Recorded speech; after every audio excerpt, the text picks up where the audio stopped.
तीन दामाद की सास पार्ट 2। अब तक आपने सुना कि कावेरी जी अपनी तीनों बेटियों ईशा, मोहिनी और सुहाना की शादी तीन घर जमाई लड़कों के साथ करवा देती है। उन्हें लगता है कि ये लड़के शायद घर का कामकाज संभाल लेंगे, लेकिन उनके तीनों घर जमाई बहुत आलसी थे। वो नौकरी भी नहीं करते थे और बाहर का काम भी नहीं। कावेरी जी ने अपनी बेटियों से कहा कि वो प्रेगनेंसी का बहाना बनाकर अपने पतियों को सबक सिखाए। अब सुनिए आगे।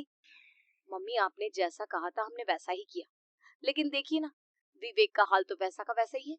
घर में ना सुबह का नाश्ता बनता है और ना खाना। नौकरी पर जाने की बात करूं तो खाने को दौड़ते हैं मुझे।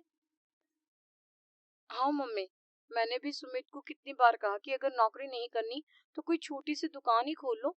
घर का खर्चा कैसे चलेगा? देखो दोपहर के 12 बजने आए और जिनाब अभी तक सो रहे हैं। हाँ मम्मी, ईशा और सुहाना ठीक कहती हैं। अविनाश का भी यही हाल है। जब मैंने अपनी प्रेगनेंसी के बारे में कहा तो मुझसे कहने लगा, अरे दूसरी लड़कियां तो 9-9 महीने तक नौकरी करती है, बस डिलीवरी के टाइम छुट्टी लेती है। मोहिनी, तुम भी नौकरी करो। अब मुझे कहाँ नौकरी मिलेगी? मम्मी बताओ, अब मैं क्या करूँ?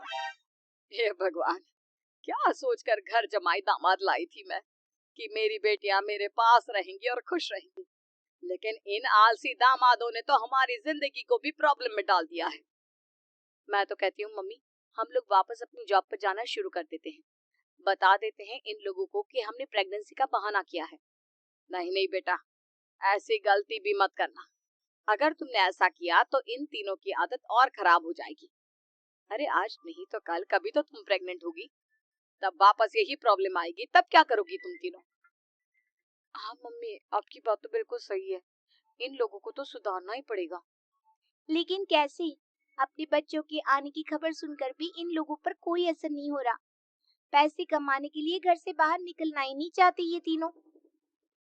अब मेरे दिमाग में एक प्लान आया है। तुम तीनों चिंता मत करो, उन तीनों को बुलाओ, फिर मैं बात करती हूँ। थोड़ी देर बाद कावेरी जी अपने तीनों दामादों को सामने बुलाकर अपनी बात कहना शुरू करती है। अविनाश, सुमित और विवेक, देखो बेटा, मैं ना तुम तीनों से बड़ा प्यार करती हूँ, इसीलिए तो तुम्हें घर जमाई बना कर रखा है मैंने। अरे मम्मी जी, सीधे सीधे कहिए ना, क्या बात है? प्यार तो हम भी आपको बहुत करते हैं। अरे मम्मी जी, आपकी इज्जत भी बहुत करते हैं। अरे भाई, आपके जैसी सास और कमाने वाली बीवी सबको मिलती है क्या? हाँ मम्मी, विवेक और सुमित ठीक कह रहे हैं। आपकी बेटी से शादी करके मेरी तो जिंदगी ही अच्छी हो गई है। जानती हूँ मैं, और ये भी जानती हूँ कि तुम तीनों अपने अपनी बीवियों से बहुत प्यार करते हो। बेटा, बात ऐसी है कि हमारे कुल गुरु ने कहा है कि प्रेग्नेंट होने के बाद मेरी तीनों बेटियां शुरू के 4 महीने हमारे गांव में जाकर रहेगी, जहां मेरे चाचा जी रहते हैं। अरे लेकिन क्यों मम्मी, गांव में जाकर रहने की क्या जरूरत है इन तीनों को? वो क्या है ना बेटा, हमारे परिवार को एक श्राप है। अगर मेरी बेटियों ने यहाँ पर बच्चा पैदा करने की कोशिश की तो उनके बच्चों को कुछ भी हो सकता है। इसलिए अब से लेकर 4 महीने पूरे होने तक इन्हें गांव वाले घर में रहना पड़ेगा। हाँ तो इसमें प्रॉब्लम क्या है मम्मी जी? हम भी वहाँ जाकर रहेंगे, पिकनिक मनाएंगे। अरे भाई, बीवी जहाँ हम भी वहाँ। हाँ यार, आइडिया तो बहुत अच्छा है। शहर की जिंदगी में रह रहकर परेशान हो चुके हैं, अब कुछ दिन गांव में बिताएंगे। तुम लोग समझने की कोशिश क्यों नहीं करते? तुम में से कोई भी वहाँ नहीं जा सकता, और मैं यहाँ रहूंगी ना तुम तीनों के साथ। 4 महीने की तो बात है, उसके बाद ये तीनों ही लौट कर आ जाएंगी। ठीक है मम्मी जी, अब हमारे बच्चों का सवाल है तो ये तो करना ही पड़ेगा। कावेरी अपनी तीनों बेटियों को कुछ दिन के लिए घर से बाहर कहीं दूसरे शहर में रहने के लिए भेज देती है। कुछ दिनों के बाद, अरे मम्मी जी, बहुत दिन से पिज्जा नहीं खाया, मंगवाइए ना।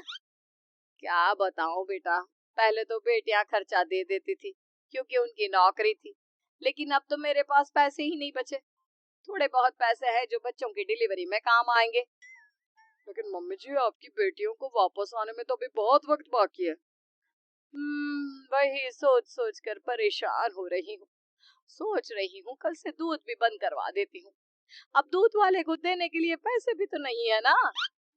अरे नहीं नहीं मम्मी जी, अगर दूध भी बंद करवा दोगी तो मुझे चाय कहाँ से मिलेगी? और चाय के बिना मैं तो मर ही जाऊंगा। क्या करूं बेटा, इसके अलावा हमारे पास कोई ऑप्शन नहीं है, मेरे पास पैसे ही नहीं बचे। इस तरह कावेरी जी धीरे धीरे अपने तीनों दामादों को पैसे देना बंद कर देती हैं और घर में खाने पीने की चीजें लाना भी बंद कर देती है।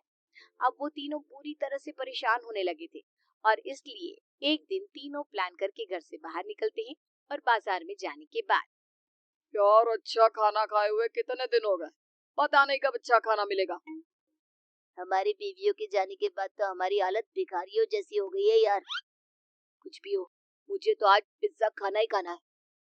जेब में 1 रुपया नहीं और पिज्जा खाए, कहाँ से आएंगे पैसे? अरे देख वहाँ सामने बोर्ड पर क्या लिखा हुआ है, कंप्यूटर पर काम करने के लिए एक आदमी की आवश्यकता है। भाई मैं तो जा रहा हूँ, काम करूंगा और शाम तक पैसे लाकर आराम से पिज्जा खाऊंगा। जा जा, तुझे कोई काम नहीं देने वाला, हम तो घर जा रहे हैं। चल भाई सुमित।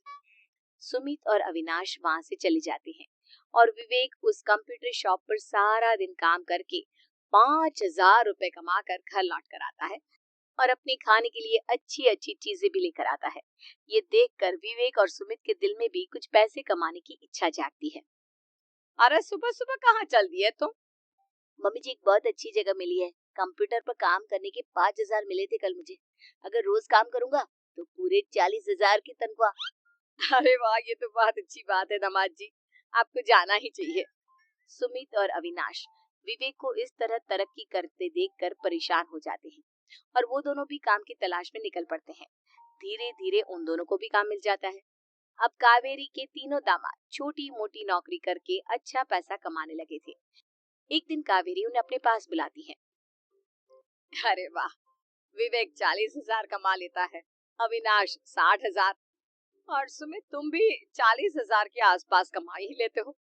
कुल मिलाकर तुम अच्छे खासे पैसे कमा रहे हो बेटा। हाँ मम्मी जी, बहुत मजा आता है जब महीने के एंड में मोटी रकम हाथ में आती है। पूछिए मत मम्मी जी, घर में रहकर रोटी बना बना कर और तो जैसा महसूस होने लगा था मुझे तो। हाँ बेटा, तुम तीनों की बात तो बिल्कुल ठीक है और जानते हो अब तुम तीनों की पत्नियां भी वापस लौट कर आने वाली है। लेकिन मम्मी जी अभी तो उन्हें गए सिर्फ 2 महीने हुए हैं, आपने तो कहा था वो 4 महीने के बाद लौट कर आएंगी। ऐसा कुछ नहीं है बेटा, मैं सिर्फ तुम तीनों को सबक सिखाना चाहती थी कि आदमी घर में बैठकर बीवी की कमाई खाता हुआ अच्छा नहीं लगता। इस दुनिया में हर इंसान को मेहनत करनी चाहिए, काम करना चाहिए, चाहे वो औरत हो या आदमी, ताकि अपने परिवार को संभाल सके। कावेरी की बात सुनकर उन तीनों को अपनी गलती का एहसास होता है और कावेरी उन्हें सच बता देती है कि ईशा, सुहाना और मोहिनी शहर में ही कहीं दूसरी जगह रह रहे थे। शाम के वक्त उन तीनों की पत्नियां लौट कर आ जाती है और कावेरी जी का परिवार एक खुशहाल परिवार की तरह रहने लगता है।